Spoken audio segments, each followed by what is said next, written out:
Philip అని ఒక సేవకుడు మోకరించి ప్రార్థన చేసుకుంటూ ఉంటే దేవుని ఆత్మ వచ్చింది. ఫిలిప్ అర్జెంటుగా లే అన్నాడు. ఏంటి ప్రభువా? ఒక వ్యక్తి రథం మీద వెళ్తున్నాడు, నువ్వు పరిగెత్తుకుంటూ వెళ్ళి అతను కలుసుకో అన్నాడు. వెంటనే లేచాడు, దేవుని మాటకు లోపడ్డాడు. పరిగెత్తుకుంటూ వెళ్ళేసరికి వెళ్తా ఉంది రథం స్పీడ్గా. రథము గుర్రాలు ఎంత స్పీడ్గా వెళ్తాయండి?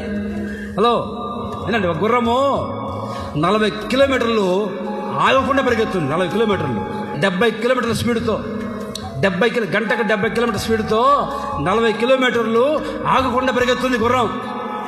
మరి అంత స్పీడ్గా వెళ్ళే ఆ గుర్రాన్ని రథాలతో కలుసుకోమని చెప్తే పరిగెత్తున్నాడు. వెళ్ళేసరికి రథం మీద ఒక వ్యక్తి కూర్చొని చదువుతా ఉన్నాడు. ఆ గ్రంథం చదువుతున్నాడు, అర్థం కావట్లే ఆయనకి. ఆ గ్రంథం చదువుతున్న అర్థం కాపోయేసరికి పిల్లలు పరిగెత్తుకుంటూ వెళ్ళి, ఇదిగో అయ్యా నపుంసకుడా, నువ్వు చదివే గ్రంథం నీకు అర్థమవుతుందా? అర్థం కావట్లేదు, చదువుతున్నా అర్థం కావట్లేదు అయ్యా, ఎవడైనా బోధిస్తే నాకు అర్థమవుతుంది. వెంటనే రథం ఎక్కి కూర్చొని, ఇప్పుడు నువ్వు చదివేది యెషయా గ్రంథం చదువుతున్నావు కదా, ఇక్కడ వదకు తేబడిన గొర్రెపిల్ల గురించి ఉంది. ఆ గొర్రెపిల్ల ఎవరో కాదు, 2000 సంవత్సరాల క్రితం యేసు ప్రభు రక్తం కార్చాడు, ప్రాణం పెట్టాడు నీ కొరకు నా కొరకు, రక్తం అంతా ధారపోశాడు.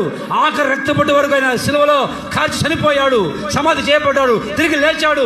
నీకోసమే ఆయన గొర్రెపిల్లలాగా మారిపోయి మరణం అయిపోయాడు అని సువార్త చెప్తూ ఉంటే వెంటనే నపుంసకుడు, ఆపో, ఇక్కడ నీళ్ళున్నాయి, నాకు బాప్తిస్మం ఇవ్వు. వెంటనే అండి సువార్త చెప్తూ ఉంటే మరో క్షణమే ఆయన మారుమనసు పొంది బాప్తిస్మం పొంది సంతోషంగా తిరిగి వెళ్ళాడు. దేవుని స్తోత్రం కలుగును గాక.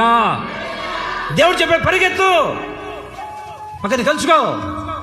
ఈయన పరిగెత్తాడు, ఒక ఆత్మకు రక్షణ కలిగింది. మరి దేనికోసం పరిగెత్తున్నావు నీవు?